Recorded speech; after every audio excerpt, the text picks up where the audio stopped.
Don't try to hide it. I've seen a lot of women trying to pretend they don't have children and fit it in for work. Be very open, transparent about what it is that you expect as well in return, and what you can do and what you want to do.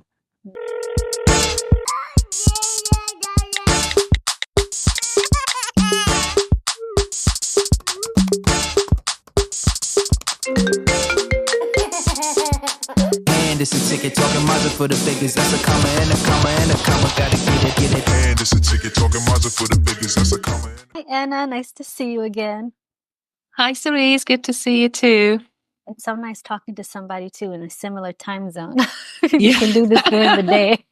So can't wait to get into this. I know you'll have like some very awesome insights for moms out there who are looking for a career change or looking to how to go back into the workforce after maternity leave.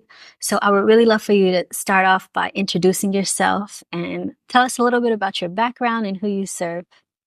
Yes, thank you. Yes, of course. So my name is Anna Darlington. I'm a life and business coach. I'm based in the UK. I have two kids. They are 10 and nearly 7 years old, a boy and a girl. And I do have, I think it's almost 20 years actually, corporate background. So I worked in corporate for a very long time, had my children in that time. And I did actually work in HR, mainly recruitment and learning and development, but that's a very strong focus of mine. I have accreditations in HR management, and that's just my thing. And I love the people profession, and I always loved working with people and for people.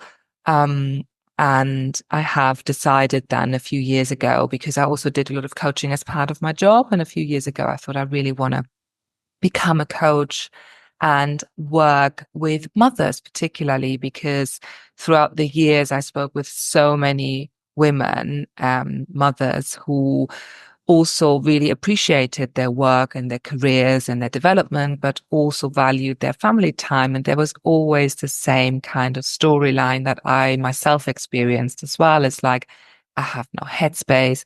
I don't know how to do it all. I can't focus. I feel guilty. I feel stressed. And particularly after you come back from maternity leave, or when you maybe had a little bit of a career break to look after your younger children and you come back into the workforce, it's even more overwhelming because it's something that you didn't realize would happen, that you have this feeling of guilt and this feeling of being torn between these two worlds, never being able to serve both enough of your time and energy and focus.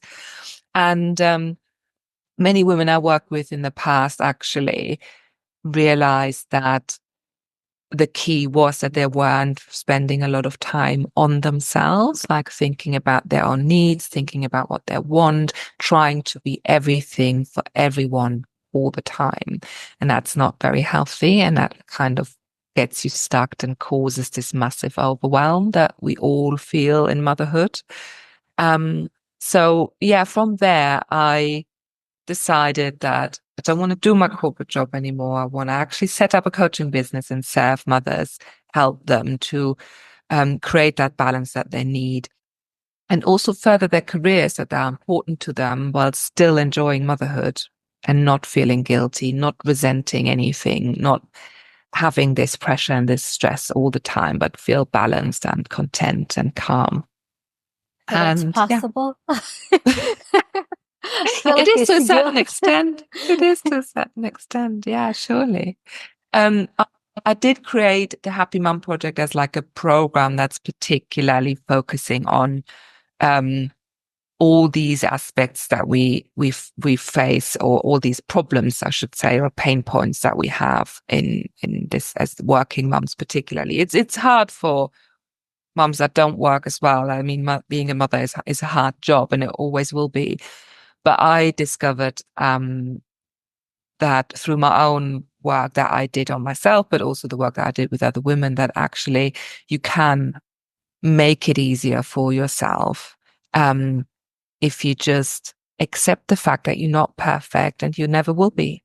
And you love your kids unconditionally, regardless, even if you take some time for yourself, or even if you focus on your job, if that's very important to you. Um, so yeah. So yeah, it is possible to find more ease in the things that we do. Definitely. Yes, and I think that's something that is a awakening that moms need to have. I know I had that where you realize like stop trying to do all the things, stop trying to be perfect. Your kids need a lot less than what you think they need. They need Hmm. to love and affection and to know that you're there for them. And sometimes we want to, I guess uphold that societal standard that we have to, do everything from scratch. And yeah, and it can be a lot. And then we want to also help financially, with the household income and especially in this economy. So it can feel like a lot. Yeah, that's so right. And like like you just said, there's so much outside of us that makes it really hard for us. It's like economy, financials, society, and the expectations and the image that is put on mothers. And there's so much outside of us that we can't necessarily control. But what we can control is what happens within ourselves. And that's where we can find more peace and more energy and balance to actually deal with all these challenges that we face in the world. And I want to take this opportunity because this is the first time I'm speaking to someone that has like your experience in HR. So I think it would be very valuable for the platform if you could share any advice or your insights for any mom that's she's about to return to the workforce after her maternity leave or a more extended leave and maybe feels a little bit, maybe insecure, not as confident. So what would you Mm. tell a mother like that? So what I would say to every mom is like do a bit of research before you go back. Like understand first of all what's out there available to you in terms of childcare. How do you want to deal with that? Maybe you have family to rely on. Maybe you need to go and have a nanny or childminder or go to nursery. Have whatever it is that is out there and available to you. Um, do good research and find out what are the options that suit you and yourself and what you need, and also cost wise, because it can be quite pricey depending on what it is that you're looking for. Um, and then definitely have a conversation with your direct network, like your partner, your family, and kind of explain to them that you will need their support. It's really important to have that open conversation with the people around you, so it's not all on you.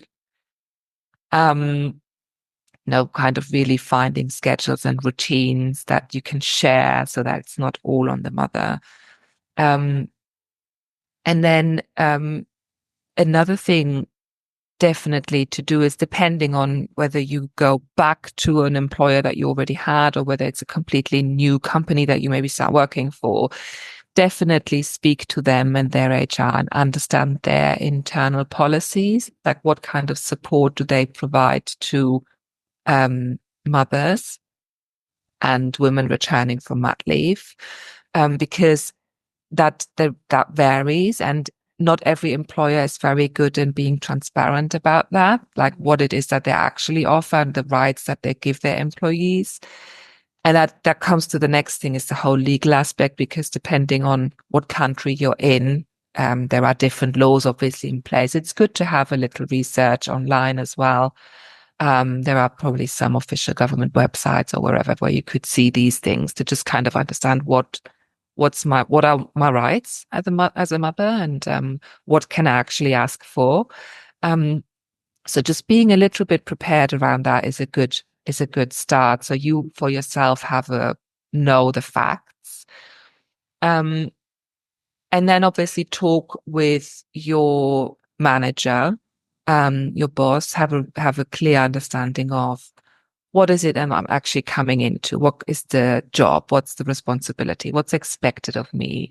What are the peers, the colleagues that I will be working with, or the clients, or whatever the setup is? Just really get a good understanding of what you're coming into. And then also communicate openly of what it is that you can actually offer. If you know you have certain pickup times, or if you know there are certain things that you have to do for your family and for your child or children, then be open and transparent about that. Don't try to hide it. I've seen a lot of women trying to pretend they don't have children and fit it in for work. That don't do that, because you do have children and you can't just pretend you don't, because you only burn out and it's to your own detriment. So be very open, transparent about what it is that you expect as well in return, and what you can do and what you want to do. I think that's also an important element to think about. I developed this checklist actually for return to work for women, which you can download from our website. It's all free.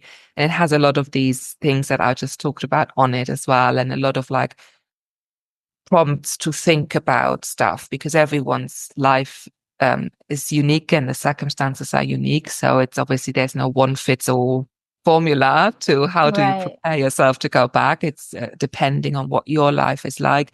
But the most important thing that the majority of women don't do actually is to be really clear on what it is that they want. You might go back to work and you really want to go for the next promotion quickly. You want to progress. You want to get up the career ladder. It's really important to you. And that's something to be then also aware of, because obviously for yourself, aware of, because obviously if you want that, you need to invest a lot more time and energy into your work. And that takes away from your family, and you have to be in a place where you can be okay with that, because again, otherwise you only suffer, right? Or maybe you think, you know what, I don't need the career right now. I'm really happy being mummy. I just go back to work a little bit. It's not too serious. And I maybe have worked hard before, and maybe people say, oh, why are you giving up your career? But that's what I want. And then I have to be okay with that too. It's a lot of this inner dialogue with ourselves that often doesn't happen. And then we're in not as a strong position as we maybe could be, if we had that conversation with ourselves as to what you want, what you're willing to do or willing to accept not to do. Yeah, I can so relate to the latter part, to everything you said in general. But one of my friends said, like, but you don't miss working and everything, because it's like, I'm just like that. I work like a few hours a week, and that's about it. Because like I just accepted it. Like, what am I trying to prove? I had to think about what's valuable to me at this time. If I had that drive that I did, I would do that. But now I just don't have it in me right now. I like that you said that you have to accept it and just say, like, this is what I feel right now. And, that's what it is. And not be influenced by, what other people think. Oh, you're slowing down. And I'm like, oh, career schmareer. Like, we're young. Hopefully we have a lot of years ahead. I'll get back into it. And you made me think about something also. I have a friend. She's a lawyer.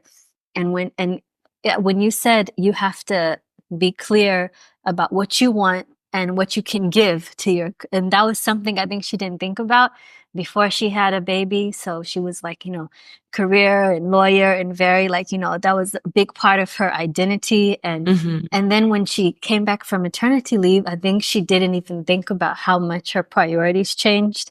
And also maybe they didn't, and her employers didn't realize how much, her priorities changed. And then she realized, like, oh, my kid is sick, in nursery again, so I have to go pick them up. And then there was a little bit of like a friction and tension there, because they didn't have that, they didn't meet each other's expectations. So I think that's such a valid point that you said. Make sure you realize, use your checklist and realize what you're able to give, and make sure your employers, can accept that.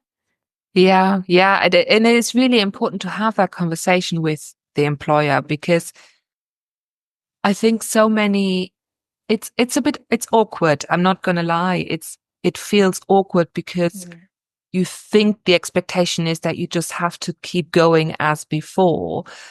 So it will feel a bit awkward, but once you've broken that ice, I think it's much easier. And then sometimes we're surprised how understanding they are, right? Yeah. And sometimes maybe they're not, but you know that it's your right. And as long as you communicate openly about what you're going to do and what you're not able to do anymore, I think you will find that it's much easier than you thought in your head it would be. It's setting boundaries ultimately, right? Setting boundaries. But obviously not neglecting your job because you have a contract to, it's a business. They expect you to do your job because that's what they pay you for. But with open communication and consistent, I think it's not a one-off conversation. It's something that keeps going on that you should mention in every, I don't know, catch up you have with your manager to make sure you have that covered and you're clear on where you're at and what you can give. Right. Yeah. And it did take it, like, that's all. It's not like she had to change jobs or anything. She just had to sit down and have a conversation. And then it was clear, because I think when each side is like, okay, like, you came back, but you're not really back. But it's like, they just communicated and sorted it out. And like, she has a lovely husband, but his commute is like a lot. She was close to the home, close to the nursery. So she was like the default whenever the nursery called. And you know how it is in the beginning, they get sick all the time. So yeah, she was biting more than she could chew. But yeah, like you said, just communicate. Yeah, it is communication and yeah, and also with yourself, because you don't realize, and I know it's hard in the beginning because you don't know what's happened when it's your first, Right. especially. You Yeah. don't know what is going to happen. You think, oh yeah, I just have my baby now and then life goes on. But it doesn't. We know that, right? It doesn't. It's completely different. And how you feel is different. I mean, a lot of us experience emotionally so much change simply because, I don't know, maybe we have unresolved stuff from our past that comes up when we become a mum, or lots of fears that we didn't know we had. And you have to deal with so many things, plus all the hormones going still crazy, right? So it's a lot that's going on that you really don't know is going to happen. So it's important that you give yourself time and space and that you're really kind to yourself as well. Right. Yeah, that's so true. But I thought after I had my first and I was just going to get back into the groove of things, I'm like, yeah, I'll just take, a few weeks and then but it's so much harder and overwhelming than you think it is. So yeah, you don't know what you don't know with the first time around. Yeah, definitely. Definitely. I mean, I remember when I had my son, and I was always very career driven, and I love working. My work is really important to me. And when I had him, I was at home for a year, took a year out, for mat leave. And I think after like 9 or 10 months, I felt like I'm ready to go back. I need my work again because it's such a big part of me. And I was so looking forward to it. I enjoyed the time with him, of course, but I wanted to go back to work as well. And then he started going to nursery. And I remember I dropped him off. And obviously in the beginning, he cried his eyes out because he didn't want me to go and leave him there. Oh my God, I died. It was so painful. My heart was, torn apart. And I thought, I'm the worst parent in the world. I'm a horrible mother. I leave my poor little baby just to go work. I'm so selfish. It was just all this very negative self-talk in my head and it was awful. And it took a long time to get over, because even after he was settled in and was happy to go into nursery, like you said, then he got ill. So I had to then stay home with him. And when they're little, they get really ill, don't they? They get like the first few bugs they have to come over are usually horrible, and you're worried when their fever is really high and oh my God. And then at the same time you try to keep up with work, and it is really tough, even if you really value your job and it's what you want to do. There is this emotional side that you just don't expect to happen. Yeah, it's hard to disconnect completely. Yeah. And it's really, and like I said, I think communication is the most important thing. Also definitely connecting with other mums at work. is really helpful, and open up and say, and I think we all kind of make this experience when we go to mum groups or, the baby groups that we do in maternity leave. We talk to others and then we realize, oh, you have the same problems. Yeah. I'm not alone. Yeah, it's And it's the comforting. same. Yeah, it is very comforting, isn't it? And it's the same at work, to talk to a mum that maybe is further ahead in her journey and tell her about this she probably will give you a hug, and that will be so important in that moment to have that. You know what I mean? It's really, communication is so crucial in that time. Not thinking I have to carry it all on my own. And do you have clients that maybe knew as they were exiting their maternity leave that they didn't want to go back to their previous jobs? And how would you guide them for choosing their next path in their career? Yeah, that's a good point. I would say start with the same thing, understand what it is that you want. It's obviously important to understand sometimes maybe you just don't want to go back to your employer because you didn't like it there before anyway. It's a good opportunity to change. Sometimes, that kind of job will not fit with having a family because it is so demanding or long hours or whatever. So important. Yeah, I would definitely start the same way, like do your reflection to understand what it is that you want and what it is that you need and what you can do, i.e. what kind of support network do you have in terms of childcare? And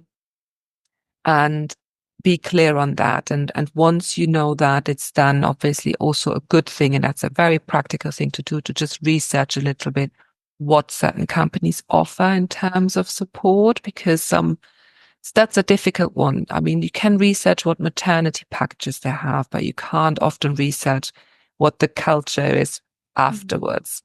But it is something to try and do, to figure out what are certain cultures if it's in like a terms of supporting. family friendly culture, then that's something you can put on your link, aim Yes. for that. Aim for that, put in your resume. Yeah, definitely. And then sometimes what happens in that period as well is that we develop a lot of imposter syndrome, that we think we're actually not good at what we do and we are, an imposter.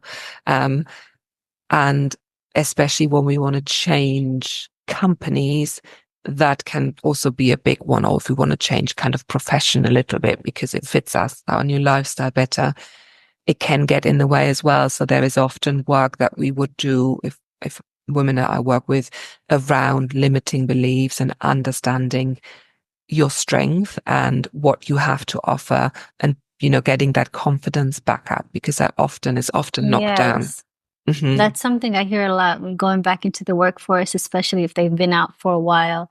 Then they are like, a little bit insecure of like, what if things, like I had a friend like that. She was like, what if the industry changed? And I'm like, okay, it changed. and you just catch up.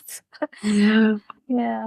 I could see that there's a lot of work around that. Yeah. There's a lot of worry that you bring in because I guess it's because you feel more vulnerable. You know that you have this little human depending on you. So all of a sudden you question a lot more of your decisions because you want to make the right decisions also for your children, right? And so you become very worried. Plus all of that paired with the fact that when you're a first-time mom and you've never done this, there's a lot of insecurity anyway, because you don't know what you're doing, how to do it. And so you're in this process of learning new stuff. And so it's very easy to slip into or let that affect other parts of your life as well, to feel insecure about all of a sudden, because you're a new person, actually, right? Yeah, completely. I think I underestimated that. I didn't think you try to tell yourself, oh, like, motherhood won't change me that much. I'm just having to get it. It changes you a lot. It does. Yeah, definitely. But for better, you become more compassionate and understanding. And I also like to ask moms like you, how did you navigate your job and now entrepreneurship when you have two kids? I know you have things like childcare, but is there anything else that you do to help you navigate both worlds and make that change? I know it's hard to disconnect completely, but how does that work for you? Yeah, that's a good question. So it was in the beginning, obviously, really hard. And like I mentioned, it's really difficult to switch on and off and give yourself that space that you need. But I found for myself, what's really important is journaling. So I do write a journal, and that's really important for me to just kind of dump everything out onto paper that clears my head a bit. And that I find that really important, because for me, the worst thing, and I guess a lot of women or mothers experience that, is that there's lack of mental capacity, there's lack of headspace, that it's all full. So Yeah. I personally find writing things down really helpful, because it's just almost like it's gone done. I can just let go of it. So I do journal a lot, and I do lots of lists. List writing is also very helpful for me to kind of just let go of certain things. Yeah. It's so satisfying to me too when you cross something off the list. It is. It feels good. It feels good for sure. Yeah, but it's also even if you never cross it out, but the fact that you've written it down, it just naturally releases something. You get more space in your head. And if you don't do it, then it wasn't important. But we are kind of conditioned to think that we have to do everything, so everything is important, but it's not really, and not everything is important. Yeah, I have lists like this on my phone, and then whatever's not important gets pushed down and down. And then I put new things on it that are like more important. But it does help you also, well, at least for me, helps me put things into proportion, where I think like Yeah. this was so important, and then I see like, okay, that's not a priority right now. Yeah, that's really good. It's like getting clear on the priorities. The only danger with that is that we deprioritize everything that has to do just with us, Mm. right? Because that is, we like, yeah, okay, I can wait. Everything else comes first. That's the only danger when you do that. So I guess, something that I try to make, a rule for myself is that I have one thing in my week that's just for me, and I will do that regardless. So for me, that's going to a gym class. That's my one day a week that I do, and it's my thing, and there's nothing that can come in the way. And even if I have to take a babysitter because my husband can't look after kids, I will do that, because that's for me. So Yeah. I think, And I always ask about like self-care. So that's your non-negotiable. Like that's how you yeah, fill your cup. And I like yes, that you said that it's such a priority that even if you'll bring a babysitter yeah. if your husband can't watch you, that's commitment. I need to get to that level. It's really important, and it's quite empowering, because you showing yourself so much love through that, right? Mm. Because you do that for you, and it's like you said, it's a non-negotiable. It's it's so much valuing yourself, and that's quite strong and powerful. And I think that's a good example for your children as well. Like that Mm. this is for mommy and this is and they'll make sure they prioritize for something and know that they don't need to budge things, especially things that can be, that aren't a huge priority, not an emergency. That's their time. Just like mommy takes their time, they'll be insisting Yeah. on doing something for themselves as well. I remember I had a guest, her name was Brittany, and so she told me that she started to color code her calendar. So Mhm. anything related to work, she put like blue, and everything social was lavender. And if she saw that there was like no lavender in her calendar, so she would try to fill it up in the month. Well, like it could be social or like, personal time. So yeah. Yeah, that's nice. That's also really nice if you do that. That's it, because it's so like it brings that awareness to it, doesn't it? Like, I'm not doing anything for me right now. Hang on. Yeah, it makes you realize, yeah. And I said I would adopt that then. I did it, but I need to because it is so easy. Like I had to actually do that to myself this week where I'm like, oh no, maybe I should stay. And I said, no, I'm gonna go to my class. And I felt good afterwards. So yeah, sometimes it's hard as moms, especially I guess in the beginning, to not well, I guess it's hard all the time not to not feel guilty about things. If something and the house isn't going a bit right, just know, okay, they can manage. My husband will manage. I don't have to be here all the time. Yeah. It is really important, and especially when you're also done working, because you have then an additional thing that takes time away from you. So it's really important to do that, to value yourself and just be committed to yourself as much as you're committed to all the other things in your life, you know? Yeah, I like how you said that, to value yourself. It's a form of, yeah. A lot of times we put ourselves like, on the back burner. So, Yeah, definitely. Definitely. well, thank you so much, Anna. This has Thank been a you. wonderful conversation, and I would love for you to share and remind us where to download your checklist, but please share where we can connect with you. Yes, so please, so I know you will put all the links in the notes below. Yeah. So there will be my website and a link where you can also book a free clarity call. So I offer a free 45 minutes call for everyone who's maybe interested in seeing whether I can help them, like any mom who has the desire to, I don't know, progress her career or just figure out what she wants to do now that she has a baby. Reach out to me. That's always possible. And I have a checklist that you can download, which has a lot of the things to think about and a few prompts for your self-reflection around going back to work and how you can prepare yourself better doing that transition. And yeah, you find me on Instagram and Facebook and LinkedIn. And I'm always here and happy to help. And I love to hear from everyone. Lovely. And like you said, I'll make sure everything's in the show notes. Thank you so much. Bye. Thank you, Cerise. It was wonderful to be here. All the best. Thank you. So if this sounds like the type of content you're into, hit the subscribe button and join me on maternity leave. And it's a ticket talking Mazda for the figures. That's a comma and a comma and a comma. Gotta get it. And it's a ticket talking Mazda for the figures. That's a